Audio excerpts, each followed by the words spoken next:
I really wonder when I will get past this. I, 24 male, and my fiance, 25 female, have been together for 6 years. I proposed to her during COVID, and she was actually having her affair when she accepted my proposal. Why would anybody do that? Why would someone accept a marriage proposal from one person while sleeping with somebody else? Anyway, this is a long post. I have been typing it out for weeks. It's therapy for me in a way. Not really looking for any advice, just trying to empty myself out somewhere. Tell someone, even if it's just strangers on the internet. I'm a pretty awkward guy. I've never been big with the ladies, but when I met my fiancée, let's call her Bess, I was head over heels in love within a minute. I had never been in love before, but I knew she was the one I wanted to spend my life with as soon as I met her. For some reasons, she seemed to really like me as well, and we were talking about kids and moving in together by the end of the week. The time up until D-Day was great, at least it was for me. Obviously, couldn't have been that great for Bess. One day, I happened to see a glimpse of a message on her phone that made me pause.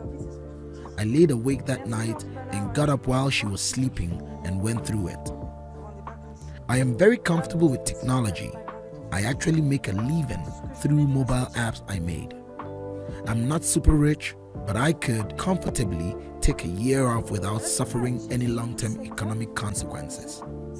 Anyway, I didn't find anything absolutely conclusive, but I did find a lot of suspicious stuff like deleted messages. She also had a Snapchat contact with an icon that indicated a lot of interaction. There were also some pictures of a guy I didn't recognize. So I installed spyware to monitor her mobile. I just did a Google search and selected the most expensive service I could find. I could even turn the camera and microphone remotely.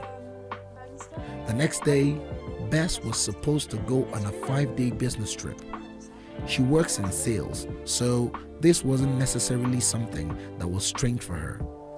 But as soon as she was out the door, the messages started going back and forth. I was devastated. I vomited several times. I just couldn't believe what I was reading. For a long time, I refused to accept what it meant. I became obsessed and started going through everything I could get access to. I found out the affair had started more than 2 months before I proposed to her. Her AP, a work colleague, was a married man 10 years her senior with 3 children and a wife that was 7 months pregnant at this point. The final insult that day was when I could hear them in action in the hotel room. They professed their love for each other, badmouthed me and his wife. They talk about running away and starting a new family. I was totally distressed. I had no idea what to do. I didn't have the guts to call and confront her. In the end, I ended up calling my best friend since childhood. Let's call him K. K grew up in a Brazilian favela. He was already tough as nails when he and his mother moved in next door when I was 12. That was in the UK, by the way. K's father had died a few years before. K never really talked about it. His mother said he died in a random act of violence. My mother left us when I was 10. She was an addict and my father never remarried. Kay didn't know a word of English, but over that first summer we became close friends and I learned some Portuguese and he some English. I guess we bonded so strongly through shared trauma. Me and Kay had been inseparable since, which is kind of weird. I am a conflict-shy and awkward nerd. Kay is very popular and not afraid of anything, unlike me. Kay is not big or muscular or anything like that. He's just damn tough. Everybody loves Kay. In high school, someone planned a surprise party for him and 250 people showed up. I can probably count my friends on one hand, and 3 of them are more people I know than actual friends. I told Kay everything, showed him the messages and the emails I managed to uncover. He was silent for a long time. He told me that he couldn't give me any specific advice because this was something I had to deal with. I had to deal with this the way that was right for me. He then proceeded to remind me about a girl he had been with that had cheated on him. He went nuclear. He exposed her to family, friends, and went no contact. I had no idea what to do. Kay's suggestion was the only thing I had, so I told him I wanted to do something like that to Bess. For the next few days, we packed all her stuff, drove it to a storage unit, changed the lock on my apartment, and prepared to pick her up from the airport. Thankfully, Kay was driving. I was actually sitting on my hands to hide how much they were shaking. Bess was all happy and laughing when she got into the car. She instantly notices something wrong with me. I just told her I wasn't feeling well. Kay smiled at her and told her I had a cool surprise planned for her at her parents' house. I didn't say anything, not a single word the entire trip. I tried to not let her see my face, and I faked the smile as best I could. From the moment Bess got into the car, the rest of the day seemed like it played out in slow motion. I had already talked to her parents the day before and told them we were coming by. I told them I had the surprise announcement to make. When we arrived, there were hugs and smiles, and I almost backed out at that point. I love her parents. They've been so good to me and always made me feel welcome. Soon, Bess was sitting on the sofa in between her parents. At some point, someone asked about the big surprise. Kay encouraged me to go on.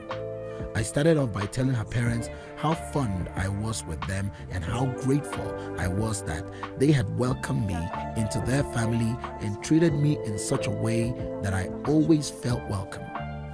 Then I choked up for a few minutes. I had this entire speech planned out. It was eloquent and composed. I totally forgot my speech, so I blurted it out. Bess has been cheating on me with a work colleague that has kids, and his wife is 7 months pregnant. The engagement is off, the wedding is off, our relationship is over. Bess, your stuff is in the storage container. I just dropped the key on the floor. This is goodbye forever. I walked out while everyone was just sitting there silent. I heard Kay tell them I needed time to heal and please don't contact me unless it's absolutely necessary. In the car, Kay told me to post to the Facebook group. The Facebook group was where we were planning the wedding. Everybody was on there. My entire family, her entire family, friends, everyone. I posted a short message almost identical to what I told her parents and then disconnected from the group. Kay kept telling me he was proud of me, that one day I would look back at this and be happy that I stood up for myself. I was just stunned. Nothing about this felt good or real. The next planned stop was the AP's wife. When she opened the door, I just blurted it out. I didn't even introduce myself. I'm pretty sure she slapped me at some point. As I gave her a thumb drive with the evidence on it, her husband comes around the corner behind her.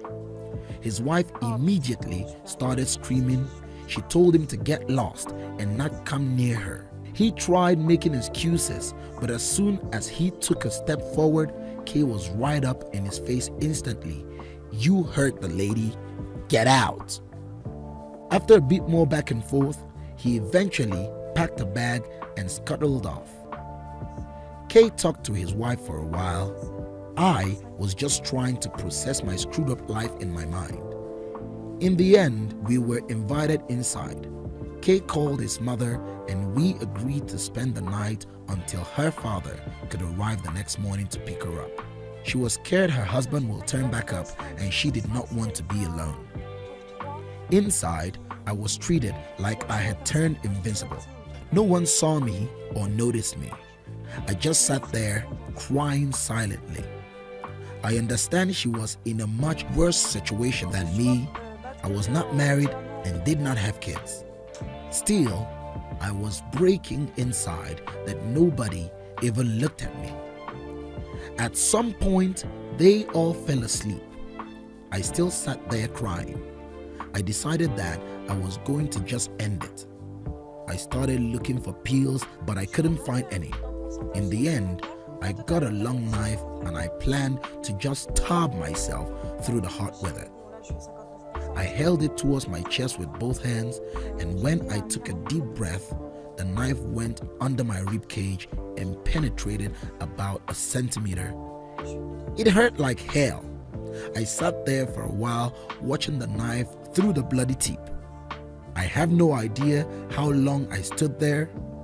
In the end, I left the knife on the table and went back to my chair. There I sat crying for the rest of the night. I just couldn't get my head around what's happening. Her father arrived 5:30 in the morning. I opened the door to let him in. I was covered in blood. He was amazingly calm considering how I looked. He calmly asked me some questions and if I was okay. I mumbled some gibberish. He went inside to find his daughter while I just stood there holding the door. Shortly after, Kay came out to talk to me. I stared at him for a minute, then I just passed out. I woke up in the hospital. It's 3 months ago now. Kay stayed with me the first few weeks after I returned home. He was scared I was going to off myself again. I haven't talked a word to my ex-fiance. I changed my phone number, I blocked her email address and all access on social media. She has come to my door a few dozen times. She talked through the door. Sometimes she talks 4 hours. She talks about how sorry she is. She begs for forgiveness. She told me that she has broken it off with the AP. That the AP's wife is divorcing him. That she's been fired because the AP's wife reported them to HR. When she comes, I just sit right inside the door. I listen to her and cry. I know it's really fucked up. I'm just torturing myself. I haven't responded to her yet. She's told me that she could see the door move when I leaned against it. So she knows I'm there. I haven't healed anything. I still love her like crazy, but my heart and soul is just too damaged. I am full of anger, hatred, and shame. I know I can never go back to her. It would totally destroy what little self-esteem and self-respect I still have. The confrontation at a parent's place, telling the AP's wife, it gave me nothing to feel better about. If anything, I regret not just walking away. People have been telling me at some point, go numb or become different.